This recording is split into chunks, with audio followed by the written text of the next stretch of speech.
नमस्कार विद्यार्थियों, श्री श्याम कॉलेज की ऑनलाइन क्लासेज में आपका स्वागत है। इस क्लास में हम बीए बीएड सेकेंड ईयर तथा बीए फर्स्ट ईयर के लिए जलवायु विज्ञान पढ़ रहे हैं, जिसके अंतर्गत हम आज प्रारंभ कर रहे हैं भूमंडलीय ऊष्मन के बारे में, जिसका ये पहला भाग है। भूमंडलीय ऊष्मन या जिसको हम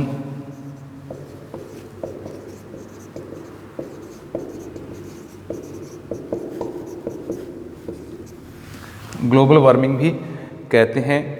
भूमंडलीय ऊष्मन या ग्लोबल वार्मिंग हम इसमें पढ़ने जा रहे हैं, जिसमें हम ग्रीन हाउस इफेक्ट के बारे में पढ़ेंगे। किस प्रकार से पृथ्वी का तापमान बढ़ रहा है, कौन कौन से कारक हैं, इसके क्या प्रभाव हो सकते हैं, इसके बारे में हम इसमें पढ़ेंगे। विशेषतः ये बीए बीएड सेकेंड ईयर में का टॉपिक है, बीए बीएड सेकेंड ईयर के लिए। तो पहला पार्ट है ये भूमंडलीय ऊष्मन का। सबसे पहले हम ग्लोबल वार्मिंग या भूमंडलीय ऊष्मन होता क्या है उसके बारे में पढ़ेंगे। ग्लोबल जो शब्द है वो ग्लोब से बना है, और ग्लोब यानी ये कह सकते हैं पृथ्वी, और वार्मिंग का अर्थ है ऊष्मन, यानी पृथ्वी के तापमान में वृद्धि। ये हम इसका क्या कह सकते हैं,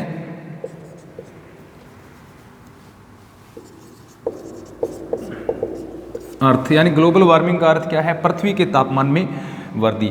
जो पृथ्वी का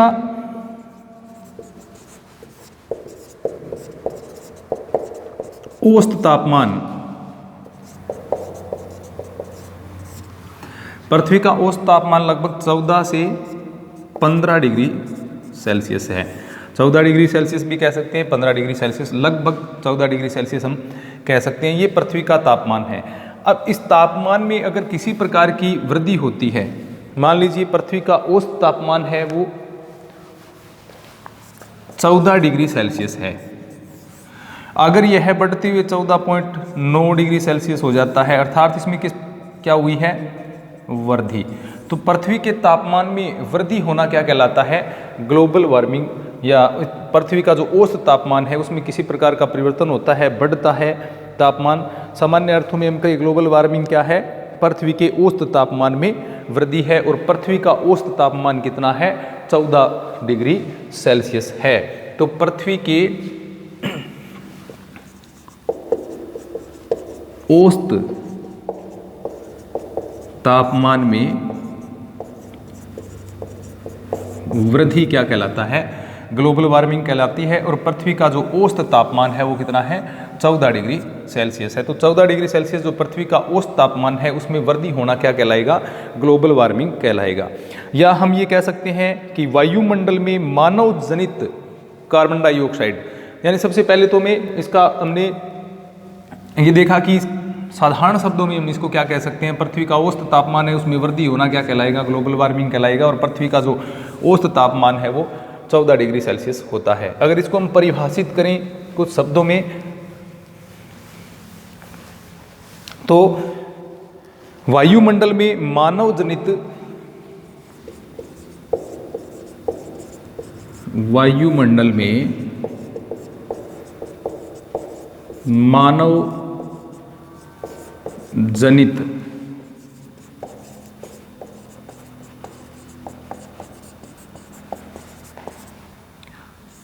carbon dioxide, CO2, carbon dioxide जो होती है, वायुमंडल में मानव जनित कार्बन डाइऑक्साइड के आवरण प्रभाव के कारण, कार्बन डाइऑक्साइड के आवरण प्रभाव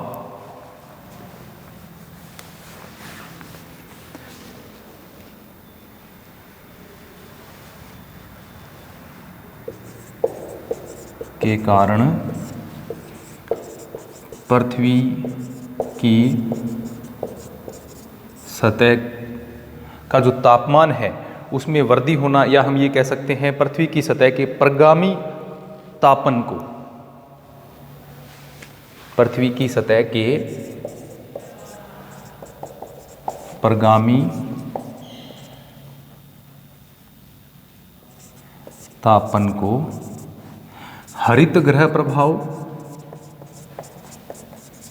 कह सकते हैं। और इसे तापमान अब हरित गृह प्रभाव होगा तो इससे क्या होगा, तापमान में वृद्धि होगी, जिसको हम क्या कहेंगे, भूमंडलीय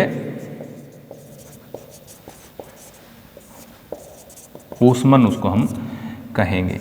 तो इस प्रकार से ये कह सकते हैं कि कार्बन डाइऑक्साइड जो मानव जनित कार्बन डाइऑक्साइड का आवरण है, यानी एक तो कार्बन डाइऑक्साइड जैसे कि हम जानते हैं वायुमंडल में पहले से उपलब्ध है, लेकिन उसमें वायुमंडल में जो कार्बन डाइऑक्साइड उपलब्ध है उसकी तुलना में जो मानव के द्वारा कार्बन डाइऑक्साइड का विभिन्न स्रोतों के माध्यम से जो उत्सर्जन किया जाता है, उससे वायुमंडल में इसका जो अनुपात है, इसकी जो मात्रा है वो बढ़ जाती है, यानी इसका आवरण है वो बढ़ जाता है। उस आवरण के बढ़ने के कारण पृथ्वी की सतह का जो तापमान है उसमें वृद्धि होने लगती है और उससे क्या हो जाता है, जो ग्लोबल वार्मिंग है वो प्रारंभ हो जाती है। अब जैसे कि हमने ग्रीन हाउस इफेक्ट इसमें आया या हरित गृह प्रभाव आया है। हरित गृह जैसे कुछ ठंडे प्रदेश होते हैं, वहाँ पर गर्म प्रदेश के पौधों को उगाने के लिए एक शीशे या कांच का एक घर तैयार किया जाता है जिसमें पौधे लगाए जाते हैं, यानी विशेषतः जो फूल एवं सब्जी के लिए हरित गृह का प्रयोग है वो कुछ ठंडे प्रदेशों में किया जाता है। तो इसमें शीशे का एक घर बना दिया जाता है या एक शीशे का आवरण बना दिया जाता है जिसके अंदर प्रकाश है वो पहुंच जाता है लघु तरंगों के माध्यम से, लेकिन जब दीर्घ तरंगों के माध्यम से वापस लौटता हुआ है जाता है तो वह वापस नहीं जो लौट पाता, उसके कारण उसका जो तापमान है वो बढ़ जाता है। उसी को क्या कहेंगे, उसी तरह से पृथ्वी के ऊपर जो कार्बन डाइऑक्साइड का आवरण होता है वह इसी तरह का व्यवहार करता है, जो कि सूर्य से आने वाले जो लघु तरंग विकिरण है उसको तो आसानी से अंदर आने देता है, यानी सूर्य से आने वाली किरणें हैं उनको आसानी से आने देता है, यानी सौर्यिक विकिरण जो है लघु तरंग के रूप में पृथ्वी पर पहुंचती है, उसको आने में किसी प्रकार की बाधा उत्पन्न वह नहीं करता। इसको हम एक चित्र के माध्यम से समझ सकते हैं।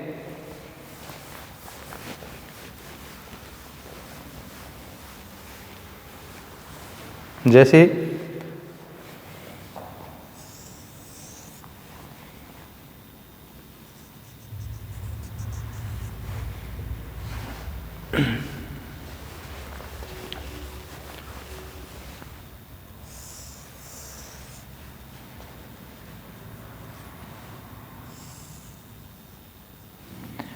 इसे हम मान लेते हैं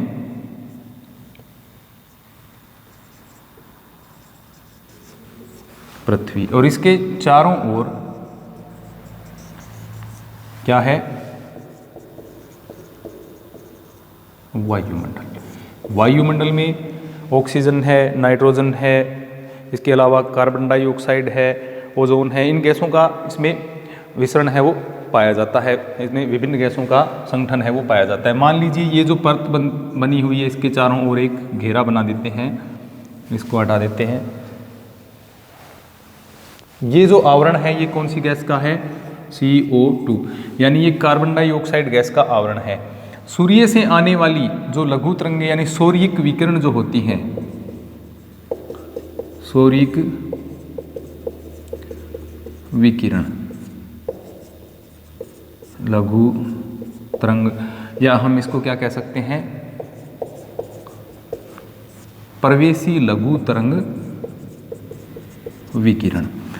ये कार्बन डाइऑक्साइड है वो इन गैसों, इन तरंगों को, इन किरणों को पृथ्वी तक पहुंचने में किसी प्रकार की बाधा उत्पन्न नहीं करती, यानी इनके लिए ये पारगम्य है, यानी इसको पार करते हुए ये जो तरंगें हैं वो कहाँ पहुंच जाती हैं, पृथ्वी की ओर पहुंच जाती है। यानी पृथ्वी के संदर्भ में कार्बन डाइऑक्साइड है वो जलवाष्प हरित गृह की तरह व्यवहार करती है, जो कि सौर्यिक विकिरण को धरातल पर पहुंचने में किसी प्रकार की बाधा उत्पन्न नहीं करती हैं। यानी सौर्यिक विकिरण है वो आसानी से कहाँ पर पहुंच जाती है, पृथ्वी पर, धरातल पर वापस धरातल पर पहुंच जाती हैं।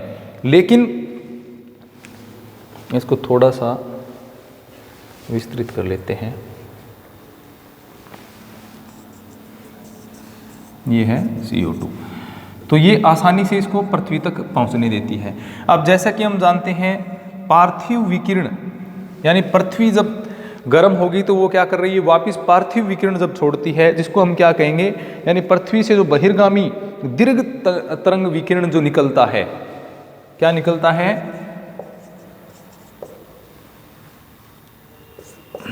बहिर्गामी दीर्घ तरंग विकिरण। तो ये जो बहिर्गामी दीर्घ तरंग विकिरण है, इसको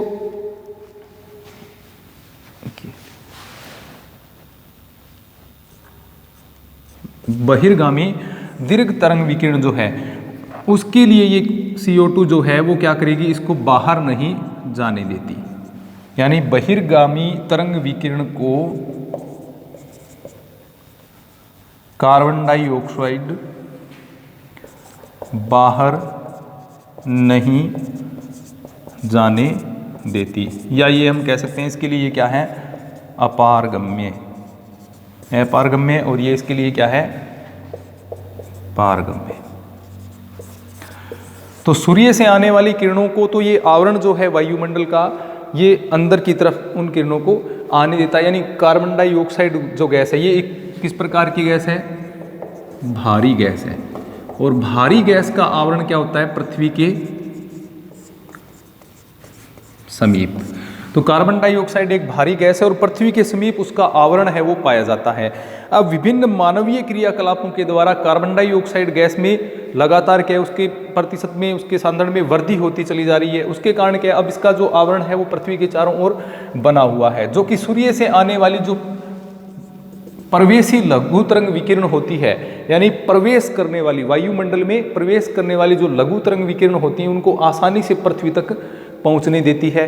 तो पृथ्वी पर तरंगे जब पहुंची तो पृथ्वी क्या करेगी, वापस दीर्घ तरंग विकिरण छोड़ेगी, यानी पार्थिव विकिरण जिसको हम कह रहे हैं, जिसके माध्यम से वायुमंडल गर्म होता है। तो ये जो बहिर्गामी दीर्घ तरंग विकिरण है, उसको ये कार्बन डाइऑक्साइड जो गैस है वो वापस नहीं जाने देती। अब वापस नहीं जाने देगी तो जो गैस का आवरण है और पृथ्वी की सतह है, उसके मध्य का जो तापमान है वो क्या हो जाएगा, बढ़ने लग जाएगा। और उसी से क्या होगा, भूमंडलीय उष्मन या ग्लोबल वार्मिंग की स्थिति उत्पन्न हो जाती है। या इसके साथ हम ये कह सकते हैं, जो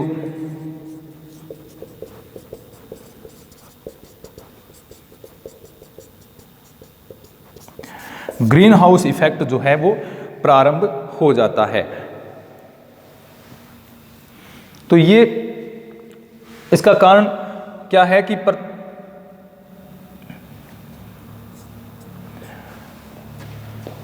अब ये जो कार्बन डाइऑक्साइड गैस है, ये यहाँ कार्बन डाइऑक्साइड गैस के और पृथ्वी की सतह के मध्य में इन विकिरण के लगातार बने रहने से यहाँ का पृथ्वी का जो औसत तापमान है, जो कि हमने कितना देखा, 14 डिग्री सेल्सियस, ये क्या है, पृथ्वी का औसत तापमान। अब इस औसत तापमान में क्या होगी, वृद्धि होगी।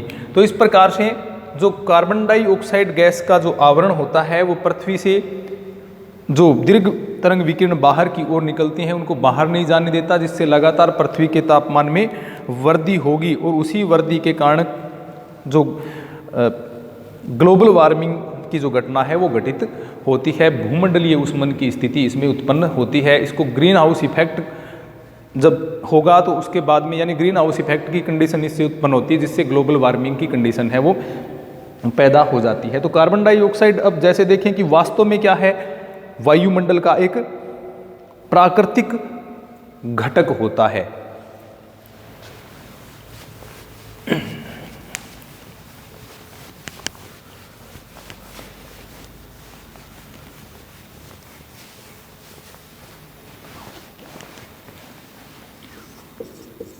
CO2 क्या है, वायुमंडल का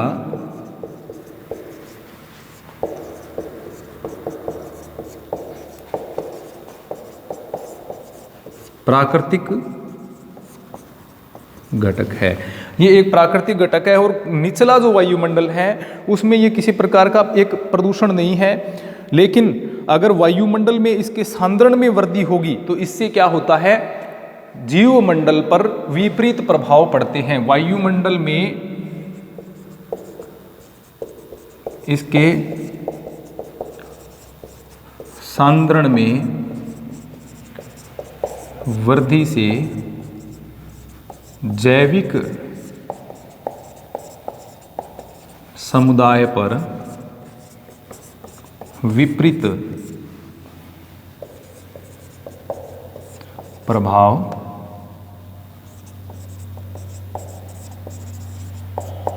पड़ते हैं।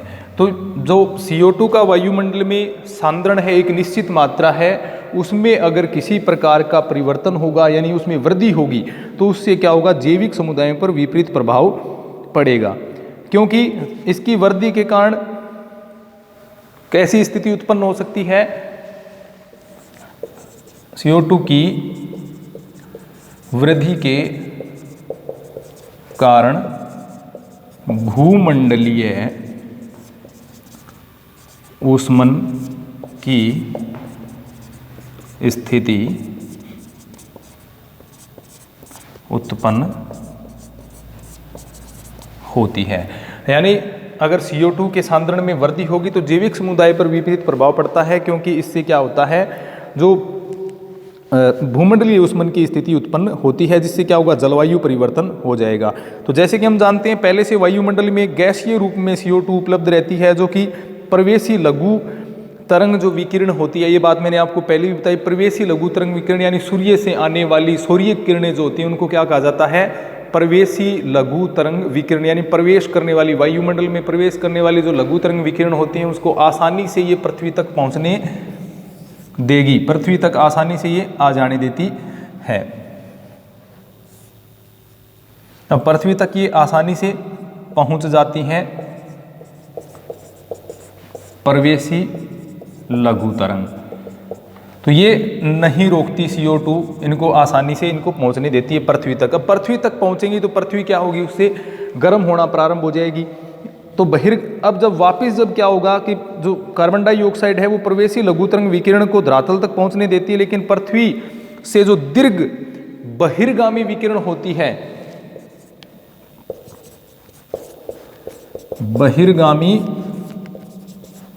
दीर्घ विकिरण, अब इनको ये वापस नहीं जाने देती, यानी वापस नहीं जाने देगी। तो ये CO2 और जो पृथ्वी की सतह है, यानी कार्बन डाइऑक्साइड गैस का जो एक परत बनी हुई है वो और पृथ्वी की सतह के बीच में ये जो विकिरण है वो रुकेगी, और उससे क्या होगा, उस जगह का यानी उस बीच के घेरे का या बीच का जो पृथ्वी की सतह वाला क्षेत्र है उसके तापमान में वृद्धि होगी, और उसी तापमान वृद्धि को क्या कहते हैं, भूमंडलीय ऊष्मन कहते हैं। यानी पृथ्वी के औसत तापमान में वृद्धि क्या कहलाती है, ग्लोबल वार्मिंग या भूमंडलीय ऊष्मन कहलाती है।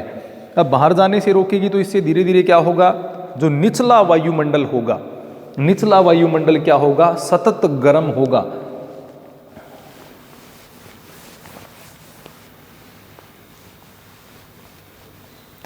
दीर्घ विकिरण को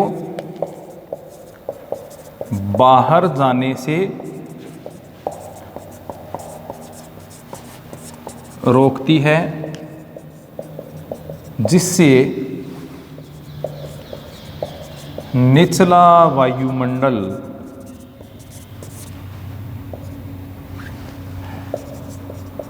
लगातार गर्म होगा। तो इससे क्या होता है, निचला वायुमंडल है वो लगातार गर्म होता रहता है। तो बहिर्गामी प्रवेशी विकिरण जब अंदर आएगी, मान लीजिए पृथ्वी की सतह पर प्रकाश प्राप्त होता रहे, पृथ्वी गर्म होती रहे, लेकिन उसको ठंडा होने का अवसर नहीं मिले, तो क्या होगा, लगातार तापमान में वृद्धि होगी। वही कंडीशन क्या कहलाती है, भूमंडलीय ऊष्मन कहलाती है। तो यहाँ पर पृथ्वी के ऊपर प्रवेशी लघु तरंग विकिरण आ तो रही है, लेकिन बहिर्गामी जो दीर्घ तरंग विकिरण है वो बाहर नहीं जा पा रही है। उसके कारण ताप का जो सतत रूप से ये जो पृथ्वी की सतह वाला भाग है या पृथ्वी का आसपास का जो निचला वायुमंडल हम जिसको कहते हैं वो क्या हो जाएगा, गर्म होने लग जाएगा। और इसी के कारण क्या होगा, विशेषतः CO2 की अगर हम बात करें जो मानवीय स्रोतों से उत्पन्न होती है, यानी ये सबसे बड़ा इसमें योगदान किसका है, CO2 का है। उसके बाद में अगर हम गैसों की बात करें, CO2, इसके अलावा CH4, CFC, इसके अलावा ओजोन, इसके अलावा नाइट्रस ऑक्साइड, ये जो गैसें हैं इनका विशेष योगदान रहता है जो ग्लोबल वार्मिंग है उसके अंदर। यानी ये प्रमुख गैसें हैं, प्रमुख गैसें भूमंडलीय ऊष्मन से संबंधित। इससे संबंधित अगर ये पूछा जाए कि भूमंडलीय ऊष्मन के लिए सर्वाधिक उत्तरदायी गैस कौन सी है, तो वह है कार्बन डाइऑक्साइड। ये क्या है? सर्वाधिक उत्तरदायी गैस। उसके बाद में मीथेन है, क्लोरोफ्लोरोकार्बन है या ओजोन है, इसके अलावा नाइट्रस ऑक्साइड, इन गैसों का भी इसमें विशेष योगदान रहता है। लेकिन सबसे महत्वपूर्ण अगर हम बात करें तो वह कार्बन डाइऑक्साइड ही होती है। इसके यानी ये ग्रीन हाउस इफेक्ट की गैसें हम कह सकते हैं, या हरित गृह प्रभाव की गैसें, हरित गृह प्रभाव की प्रमुख गैसें। ये तो CO2 का हमने प्रभाव देखा क्या है। तो कार्बन डाइऑक्साइड है वो प्राकृतिक रूप से वायुमंडल में मौजूद रहती है, लेकिन विभिन्न जीवाश्म ईंधन, लकड़ी को जलाने से, मोटर वाहनों से या अन्य कारखानों की चिमनियां इत्यादि से, विभिन्न स्रोतों के माध्यम से, यानी विभिन्न मानवीय स्रोत हैं जिनके माध्यम से कार्बन डाइऑक्साइड के सांद्रण में वायुमंडल में वृद्धि हो रही है। मानवीय स्रोतों से जो वायुमंडल में कार्बन डाइऑक्साइड पहुँचती है उसका 50% भाग सागरीय जल में घुल जाता है या कार्बन के रूप में वो पौधों में भंडारित हो जाता है। लेकिन 50% जो भाग होता है वो कहाँ पर चला जाता है? वो वायुमंडल में। यानी 50% जो मानवीय स्रोतों से कार्बन डाइऑक्साइड निकली वो कहाँ गई? सागर और पौधों में। और लेकिन 50% कहाँ गई? वायुमंडल में। अब लगातार इसका वायुमंडल में इकट्ठा होते रहना, उससे क्या होगा? जो वायुमंडल में कार्बन डाइऑक्साइड का जो सांद्रण है वो लगातार क्या होगा? बढ़ेगा। वायुमंडल में 50% चली गई कौन सी? मानवीय स्रोतों की। मानवीय स्रोतों की जो गैसें कार्बन डाइऑक्साइड निकली वो कहाँ पहुंची? 50% सागरीय भाग एवं पौधों में कार्बन के रूप में, लेकिन 50% वायुमंडल में गई। अब इससे क्या होगा? इससे वायुमंडल में CO2 का सांद्रण बढ़ेगा, यानी कार्बन डाइऑक्साइड है उसकी मात्रा वायुमंडल में लगातार बढ़ती चली जाएगी। तो जैसे हमने देखा कि 50% है वो तो सागरीय जल एवं पौधों में गया, इसके बाद शेष 50% वायुमंडल में भंडारित हो गया, जिससे क्या हो गया? कार्बन डाइऑक्साइड की जो सांद्रण है वो सतत रूप से वायुमंडल में बढ़ता हो गया। इससे क्या होगा? हरित गृह प्रभाव में क्या हो जाती है? वृद्धि होगी। यानी ये सांद्रण बढ़ा, इससे क्या हुआ? हरित गृह प्रभाव में वृद्धि। यानी जितनी ज़्यादा कार्बन डाइऑक्साइड की मात्रा बढ़ेगी, ये हरित गृह प्रभाव में भी उतनी ज़्यादा मात्रा में वृद्धि होगी, क्योंकि इसको गैसों को, कार्बन डाइऑक्साइड को जो है वो बाहर नहीं जाने देगी, जो पार्थिव विकिरण है उसको, या बहिर्गामी दीर्घ विकिरण है उसको बाहर नहीं जाने देगी। उसके कारण क्या होगा? लगातार जो तापमान में वृद्धि है वो होती चली जाएगी। तो इस प्रकार हम ये कह सकते हैं कि कार्बन डाइऑक्साइड है वो ग्लोबल वार्मिंग या हरित गृह प्रभाव की सबसे प्रमुख गैस है, जो कि वैश्विक तापमान को बढ़ाने में महत्वपूर्ण कार्य करती है। और किस प्रकार से तापमान बढ़ता है, यानी सौरिक विकिरण अंदर आ सकती है वायु, उसके लिए जो कार्बन डाइऑक्साइड का घेरा है वो पारगम्य होता है, लेकिन बहिर्गामी तरंगों के लिए पारगम्य नहीं होने के वो बाहर नहीं जा पाती हैं, और जिससे पृथ्वी का तापमान है वो लगातार बढ़ता जाता है। यदि वायुमंडल में CO2 का सांद्रण लगातार बढ़ता जाए तो उससे क्या होगा? ग्रीन हाउस इफेक्ट या हरित गृह प्रभाव है वो भी बढ़ता चला जाएगा, और धीरे धीरे पृथ्वी का जो तापमान है वो बढ़ता चला जाता है। तो इस प्रकार हमने देखा ग्लोबल वार्मिंग होती क्या है, इसकी प्रमुख गैसें कौन सी है? कार्बन डाइऑक्साइड, मीथेन है, क्लोरोफ्लोरोकार्बन है, ओजोन है या नाइट्रस ऑक्साइड, ये इसकी प्रमुख गैसें। लेकिन सर्वाधिक मुख्य गैस है वो कार्बन डाइऑक्साइड है। इसके प्रभाव या इसके किस प्रकार से, कौन सी गैसें किस प्रकार का प्रभाव डालती हैं, यानी इसके बारे में आगे की जानकारी है वो हम अगली क्लास में पढ़ेंगे। धन्यवाद।